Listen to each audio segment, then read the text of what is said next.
नमस्कार आप सभी को। आज के इस सेशन में हम झारखंड में जो कांग्रेस का रामगढ़ अधिवेशन हुआ था उससे संबंधित प्रश्न लेकर के आए हैं। तो आपको यह मालूम होना चाहिए कि झारखंड में कांग्रेस का एक अधिवेशन हुआ था और वह था कांग्रेस का 53वां अधिवेशन।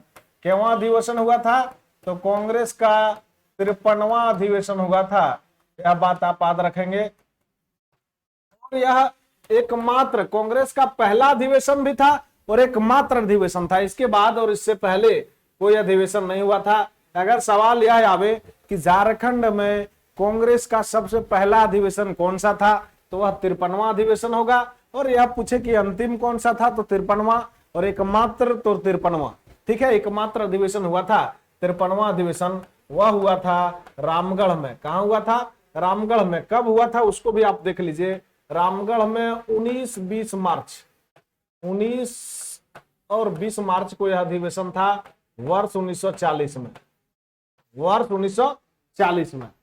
चलिए, और इसका जो अध्यक्षता किया था, इस अधिवेशन का अध्यक्षता कौन कर रहे थे वह भी आप देख लीजिए। इस अधिवेशन का अध्यक्षता कर रहे थे,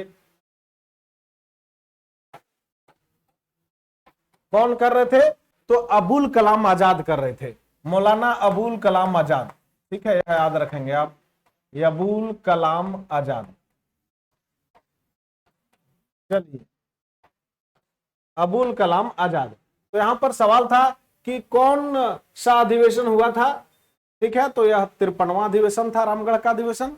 अगला सवाल पर हम आपको ले चलते हैं। सवाल है, भारतीय राष्ट्रीय कांग्रेस का 53वां अधिवेशन निम्न में से किस राज्य में आयोजित किया गया था? तो यह भी अगर सवाल बनता है इसमें तो उसका जवाब हो जाएगा कि झारखंड में हुआ था। और झारखंड में कहा? तो झारखंड के रामगढ़ में हुआ था।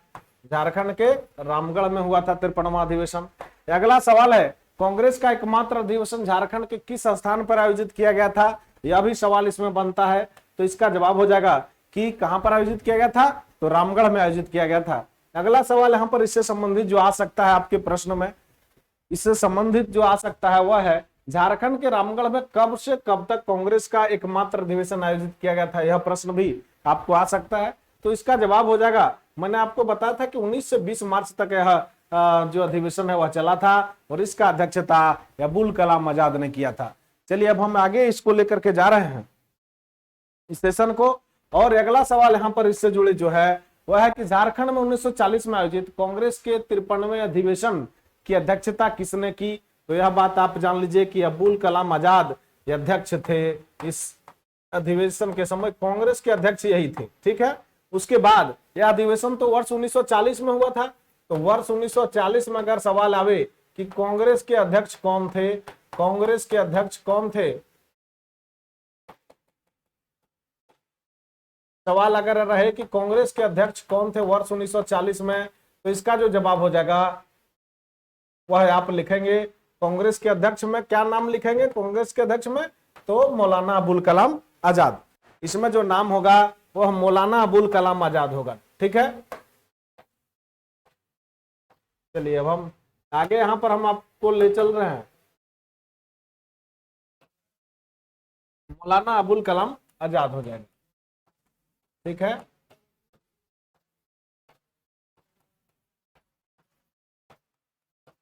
अबुल कलाम आजाद। अब यह मैं आपको बता दे रहा हूं कि 1940 के बाद से 41 में और 41 से लेकर के 45 तक कांग्रेस का कोई अधिवेशन नहीं हुआ। आजादी के लगभग समय तक और सबसे लंबे समय तक लगभग 45 तक यही अध्यक्ष बने रहे। कांग्रेस के अध्यक्ष सबसे लंबे दिन तक आजादी से पहले बने रहे। कौन? मौलाना अबुल कलाम आजाद। चलिए, अगला सवाल पर हम आपको ले चलते हैं। सवाल है, झारखंड के रामगढ़ में कांग्रेस के एकमात्र अधिवेशन के दौरान निम्न में से किस राष्ट्रीय संस्था का गठन किया गया था? तो फॉरवर्ड ब्लॉक का गठन किया गया था। और यह किसके द्वारा? तो सुभाष चंद्र बोस, नेताजी के द्वारा किया गया था। ठीक है, चलिए, तो याद रखना चाहिए आप लोगों को यह कि नेताजी के द्वारा। यह सवाल भी बन सकता है एग्जाम में। नेताजी कौन है? तो सुभाष चंद्र बोस। सुभाष चंद्र बोस। चलिए, अब आगे सवाल को हम बढ़ा रहे हैं। सवाल है कि रामगढ़ के कांग्रेस अधिवेशन में निम्न में से किस व्यक्ति ने सत्याग्रह संबंधी प्रस्ताव प्रस्तुत किया था?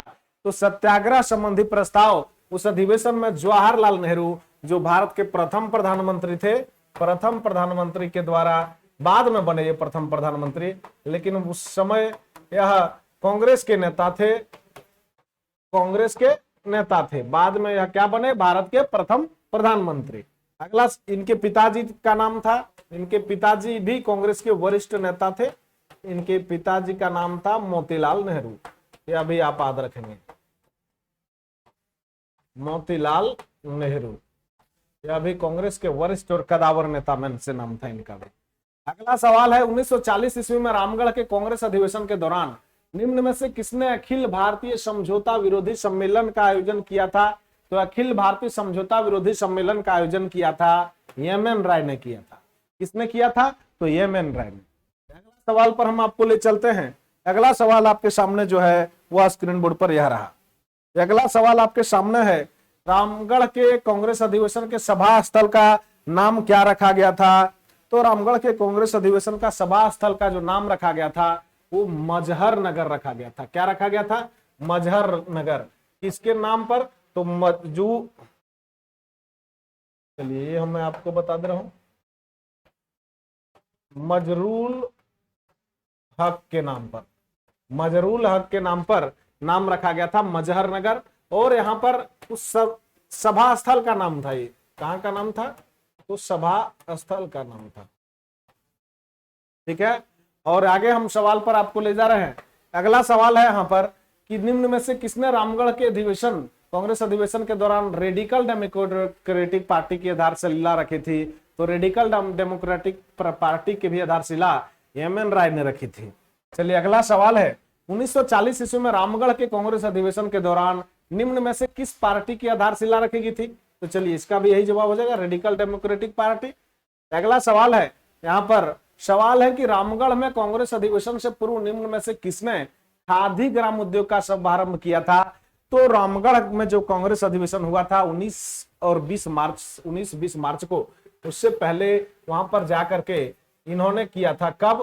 तो 14 मार्च को, याद रखेंगे 14 मार्च 1940 को, 14 मार्च 1940 को खादी ग्राम उद्योग की स्थापना, शुभारंभ वहां पर डॉक्टर राजेंद्र प्रसाद ने किया था। अगला सवाल है, रामगढ़ के कांग्रेस अधिवेशन से पूर्व किस तिथि को महात्मा गांधी द्वारा रामगढ़ में खादी ग्राम उद्योग का शुभारंभ किया गया था? तो मैंने आपको बताया 14 मार्च 1940 को। अगला सवाल यहाँ पर है कि रामगढ़ कांग्रेस अधिवेशन में सभा स्थल के मुख्य द्वार का नाम क्या रखा गया था? तो सभा स्थल का नाम अगर यहाँ पर सवाल में आए, दोनों अलग अलग चीज है, आप यहाँ पर देखिएगा। सभा स्थल में होगा मजरूल नगर, मजरूल नगर, ठीक है। और सभा का मुख्य द्वार जो था, मुख्य द्वार का नाम अलग था। मुख्य द्वार का नाम उसका था बिरसा मुंडा नगर, जो यहां पर ये नंबर ऑप्शन में दिया हुआ है, बिरसा मुंडा नगर, ठीक है। बिरसा मुंडा द्वार हो जाएगा, सॉरी, बिरसा मुंडा द्वार। चलिए, तो यहां पर मुख्य द्वार पूछा जा रहा है, तो बिरसा मुंडा द्वार हो जाएगा।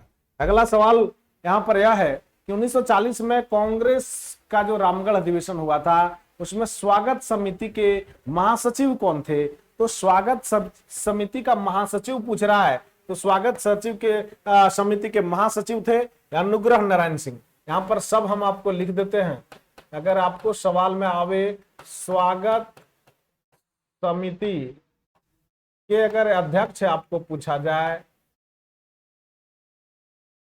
क्या पूछा जाए? अध्यक्ष के बारे में यहां पर आपको पूछा जाए, तो अध्यक्ष थे डॉक्टर राजेंद्र प्रसाद। यहां क्या हो जाएगा? डॉक्टर राजेंद्र प्रसाद। चलिए, यहां पर अगर आपको स्वागत समिति के महासचिव पूछे,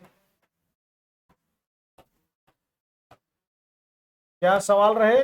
स्वागत समिति का अगर महासचिव रहे तो अनुग्रह नारायण सिंह, क्या नाम है? इसको एएन सिंह कहिए।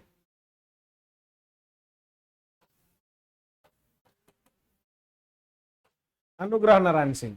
और यहां पर इसका उपाध्यक्ष अगर रहे सवाल में, यह भी इंपॉर्टेंट सवाल आपको आ सकता है, तो श्री कृष्ण सिंह थे, श्री कृष्ण सिंह। और एक और थे डॉक्टर सैयद महमूद। ये दोनों थे डॉक्टर सैयद महमूद। यह दोनों जो थे दोनों उपाध्यक्ष थे। ठीक है। और यहां पदाधिकारी में भी थे अंबिका कांत सिंह,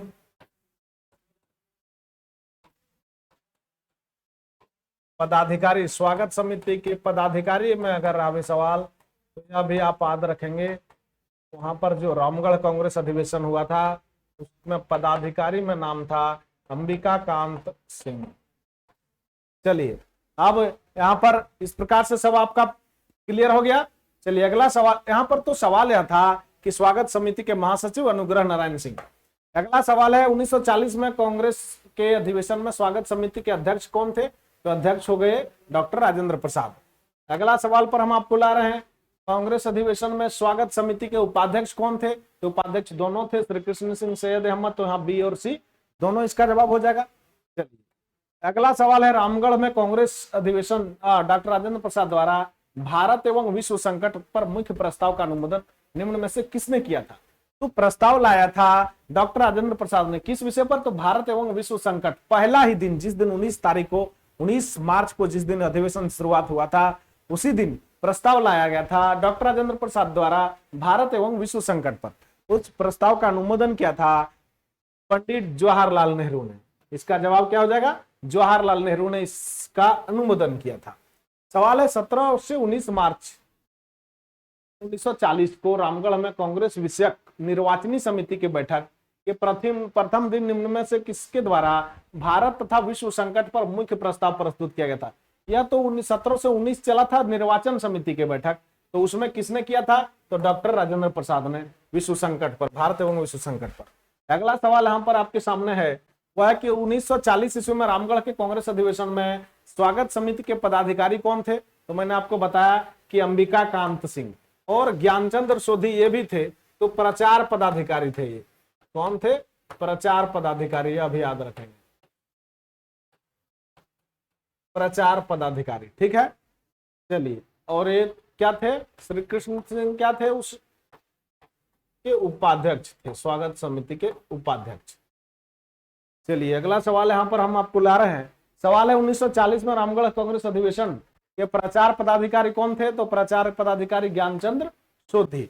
यह आपका जवाब हो जाएगा। अगला एवं अंतिम सवाल है कि 1940 ईस्वी में रामगढ़ के कांग्रेस अधिवेशन में निम्न में से कौन सी महिला स्वयं सेविका थी? तो यहाँ पर देखिए भ्योजो भट्ट वर्कर एवं प्रेमा कंटक ये भी थी, सरला देवी भी थी, इंद्रमती जुनाज थी, कुमारी इंद्रमती इनका नाम था, तारा पटवर्धन भी थी। इस प्रकार से इसका जो राइट आंसर हो जाएगा उपरोक्त में से सभी। तो कांग्रेस के रामगढ़ अधिवेशन जो वर्ष 1940 में झारखंड में हुआ था 53वां कांग्रेस अधिवेशन था। तो एकमात्र अधिवेशन हुआ था जो झारखंड में हुआ था। ठीक है। तो इससे जुड़े जो भी सवाल आपको आएंगे झारखंड के एग्जाम में वह पूरा यहाँ पर मैंने क्लियर करवा दिया है। यह पूरा जब आप याद रखेंगे तो झारखंड के एग्जाम में कांग्रेस के रामगढ़ अधिवेशन से संबंधित जो सवाल आएंगे उसका आप जवाब निश्चित रूप से दे पाएंगे। चलिए तो इसी के साथ लेते हैं विदा। बहुत बहुत धन्यवाद। Thank you.